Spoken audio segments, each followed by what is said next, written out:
Right now, we are going to talk about what is happening on the streets, in bars, and in your life.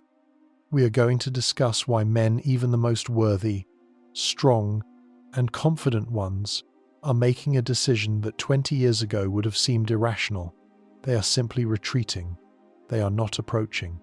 This situation we are discussing is not just about shyness or a lack of testosterone. It is a cold, logical calculation of risk and reward that the modern world has completely distorted. Many of you watching this already feel this frustration. You see a woman you are interested in. Your instinct screams, act. But your brain, having learned 1,000 lessons from social media, the news, and the bitter experiences of others, hits the brakes. And this stop signal is not weakness, it is self-preservation. We will break down 8 fundamental, brutal reasons why strong men have stopped playing this game.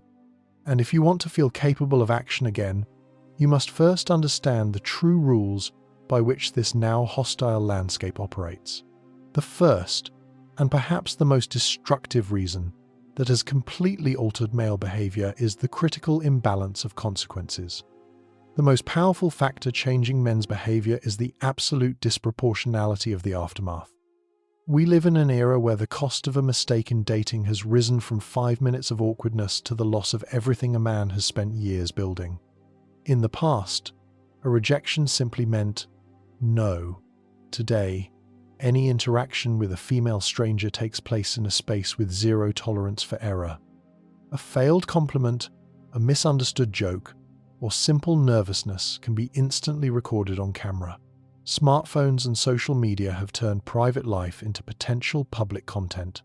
Now, a man risks facing a double threat. First, there is internet shaming.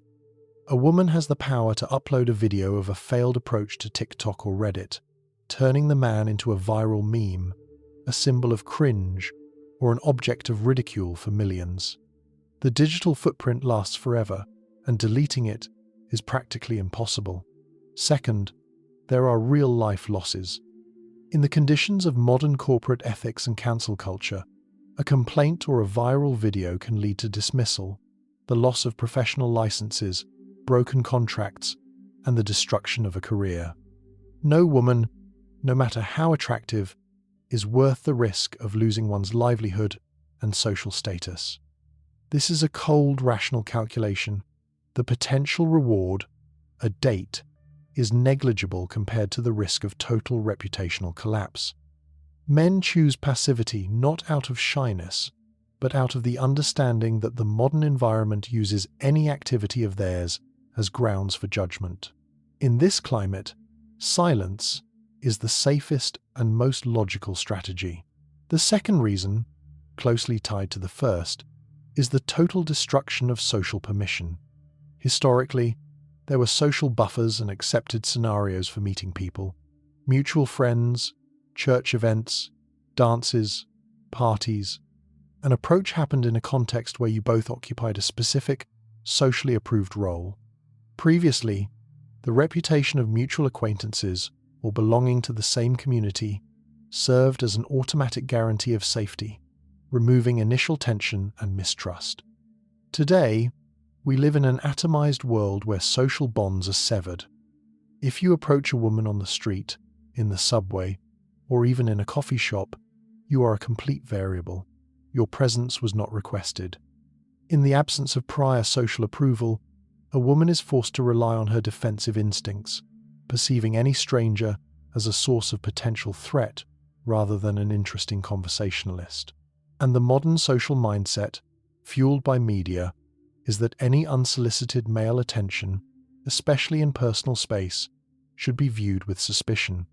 The concept of light, non-binding small talk with a stranger has practically vanished, replaced by the total isolation of people in headphones and smartphone screens. A man is no longer taught to be charming and persistent. He is taught to be invisible and problem-free. The cultural code has changed so much that showing initiative is now often viewed not as bravery, but as a sign of poor boundaries or a lack of social intelligence. An attempt at flirting in this context is not a compliment, but a violation of the unwritten rule of public non-interference. We have been conditioned to believe that if she isn't wearing a specific sign saying "meet me," the best thing you can do is disappear.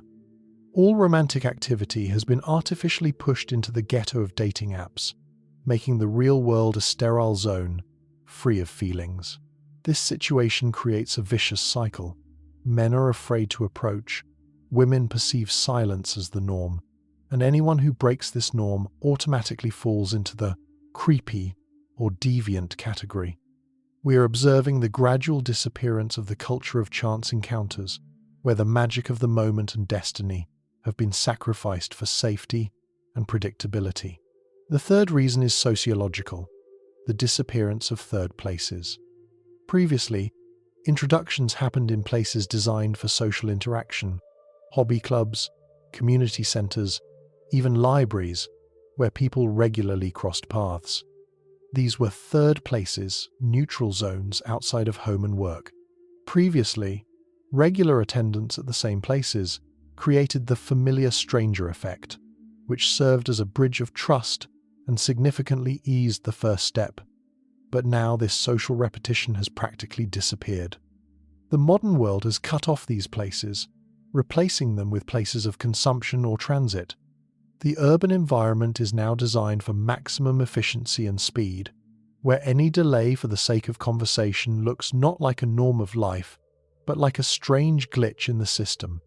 If you approach a woman in a supermarket or at a gas station, it is completely out of context. You have no common goal other than to leave that place. In the absence of venues for natural leisurely communication, people's skill for spontaneous interaction atrophies from disuse. Even bars have become less social and more clan-like. People arrive in small, closed groups. Loud music and the specific layout of modern venues often physically prevent dialogue, isolating tables from each other with invisible sound barriers. Approaching such a closed group is perceived as an intrusion. Without a shared context and a shared goal, any interaction seems unnatural, forced, and consequently suspicious. Attempting to speak in such conditions, a man feels not just like an initiator, but like a violator of someone else's comfort, invading a sterile space of consumption. Men, knowing their attempt will be perceived as a cold and inorganic start, prefer not to waste energy fighting the environment. The fourth reason is financial fatigue from dating culture. In modern dating, there is an unwritten rule: the man pays. He must offer to buy coffee, a drink, or food. This financial barrier is erected even before any emotional connection or even mutual interest is established. This turns meeting someone from an encounter between two equal individuals into a sort of job interview, where the man is forced to act as a sponsor trying to buy loyalty in advance. Men are tired of the fact that even the first trial attempt at getting to know someone requires not only emotional effort but immediate financial investment. If you make 10 approaches a month, and each one ends in spending money, even on coffee, it begins to be perceived as a tax on the right to try. At the same time, from the other side, often no investment is required other than physical presence, which creates a sense of deep injustice in the exchange. When a man feels he is forced to buy a woman's time and attention, it demeans his dignity and turns the interaction into a transaction rather than organic attraction. Social media has even spawned the cynical phenomenon of foodie calls, dating for dinner, which has definitively discredited the idea of a first date as a sincere romantic act in the eyes of many men. High-value men who know their worth refuse to pay this approach tax, preferring to invest these resources in themselves, their businesses, or their interests, where the return is more guaranteed. In a world of economic instability, squandering resources on people who perhaps never even planned on serious communication looks not just like wastefulness, but like a gross strategic error. The fifth reason, the impenetrable digital wall, the iPhone moat. Look around. Everyone in a public place is protected by an invisible barrier, their smartphone. People sit with headphones, immersed in their own content, their chosen environment. These devices serve as a universal do not disturb sign, creating a mental distance that is harder to cross than any physical distance. A physical approach requires not just courage, but the violation of this digital solitude. When a man approaches, he doesn't just interrupt a woman, he yanks her out of a carefully curated reality that she controls. To simply attract attention, a man now has to compete with an endless stream of dopamine and entertainment generated by smart social media algorithms. In this digital world, where she can choose from thousands of ideally filtered profiles, albeit phantom ones, why does she need to risk engaging in conversation with a real, unfiltered, suddenly appearing person? The digital interface gives a sense of total control and safety, allowing one to vet a candidate before the first hello, which is impossible in a chance encounter. Dating apps, even if they objectively degrade the quality of dates, have given women a sense of constant access to the market. This creates an illusion of infinite choice, making a real, risky, random approach on the street perceived as something low quality, a plan B. In this new paradigm, live spontaneity no longer seems romantic. It seems inefficient, outdated, and a frighteningly unpredictable waste of time. A man who decides on real interaction now competes not only with his own fear but with an army of mythical, idealized men from an app located just one swipe away. And this is a competition where real flesh and blood loses to a digital phantom almost every time. A live human with all his natural flaws and nervousness inevitably loses to the glossy image that a woman's imagination obligingly fills in to create a non-existent ideal. The sixth reason, deeply psychological, cumulative psychological fatigue. Yes, men are obligated to be resilient to rejection. This is part of the masculine experience. However, instead of a polite and dignified refusal, a man now often encounters a reaction that makes him feel like an intrusive disturber of the peace or an unwanted element. But we are not talking about a single rejection. We are talking about cumulative, constant, often humiliating or aggressive dismissal that happens over many years. Modern rejection is often not neutral.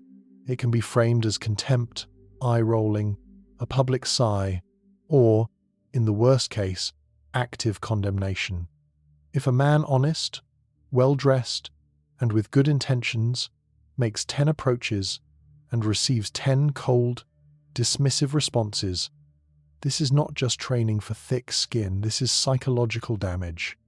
Over time, the emotional resource needed to restore self-esteem after each such situation begins to significantly exceed the energy available for new attempts. This leads to the man beginning to perceive his own sincerity not as a gift, but as a dangerous vulnerability that must be hidden as deeply as possible. Every rejection is a micro-trauma that strips away part of his confidence. After dozens of such episodes, the brain begins to associate proactivity with pain. The psyche, acting out of self-preservation, simply switches to energy-saving mode, blocking any romantic impulses before they even grow into action. As a result, even a strong man can develop avoidant behavior similar to a mild form of PTSD. The body says, "We tried. It hurts. We are stopping this activity to protect the central nervous system." This is a natural reaction to a hostile environment. Ultimately, this is not cowardice, but a logical adaptation. A person stops knocking on doors that are not only locked but shock you every time you touch them. It becomes biologically impossible to maintain enthusiasm and openness when the feedback system consists exclusively of negative reinforcement. The seventh reason, paralysis due to contradictory social demands. Society places mutually exclusive demands on men. On one hand, a man is scolded for passivity, for not knowing what he wants, for a lack of initiative. He is told, "Be bold, go and get it."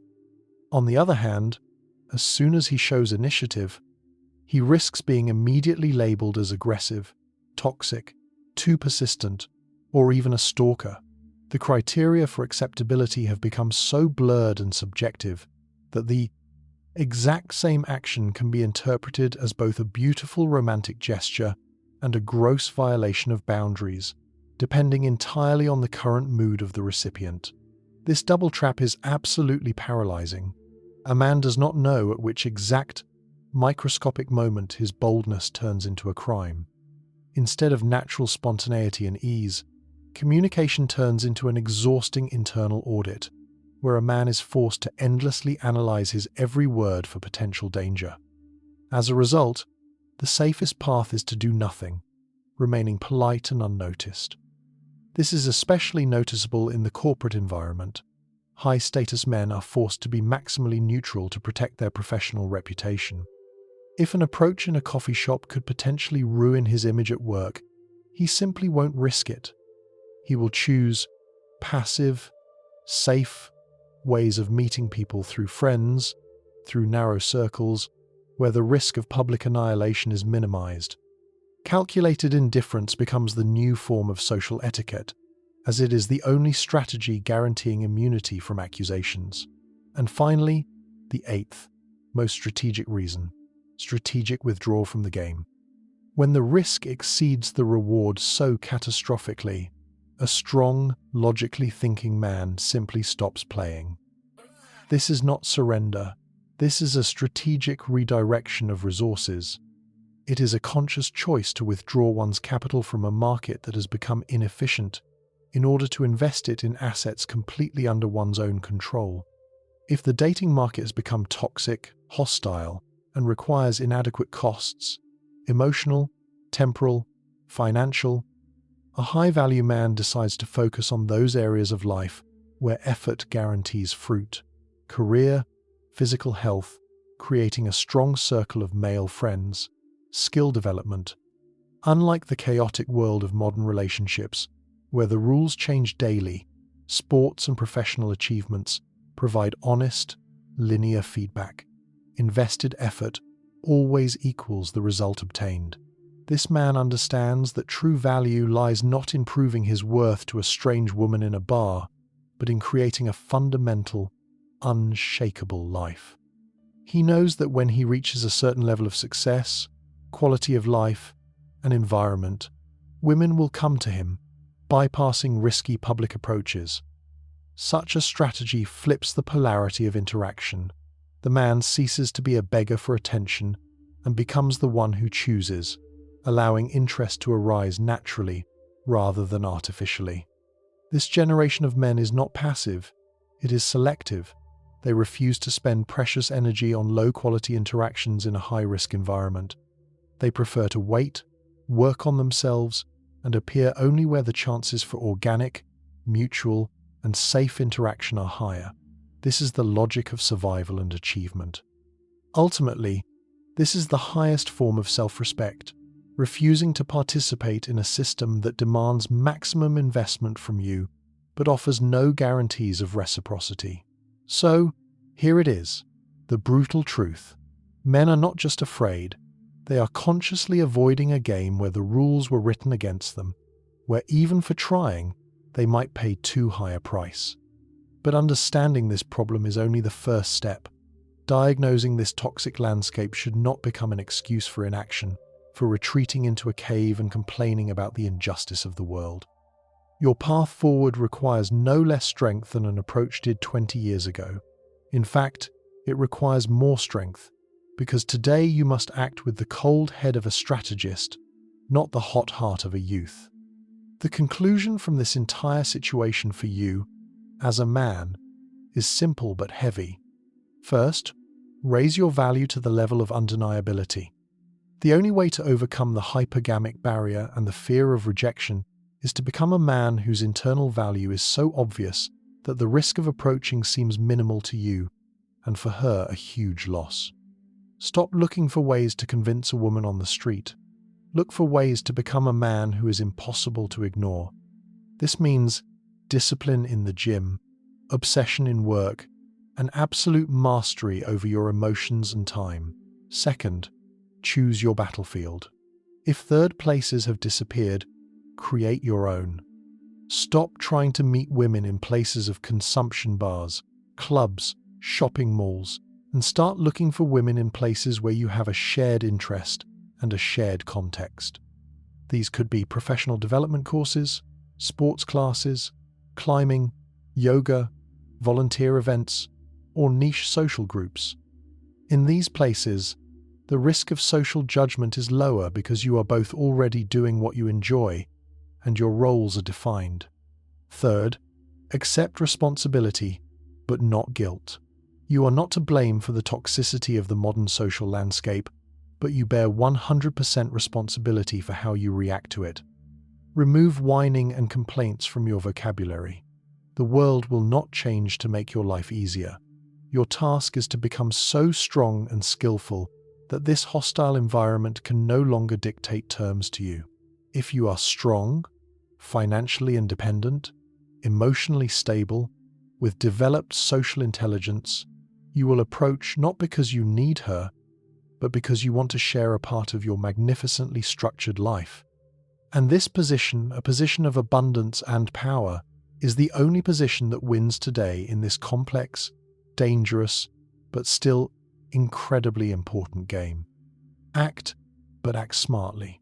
And remember, the biggest risk is not the risk of rejection, but the risk that you will regret for the rest of your life that you decided to hide when you could have become stronger. The choice is yours. Subscribe to the Psycheria channel to understand the rules of this relationship game and always stay one step ahead. See you in new, interesting videos.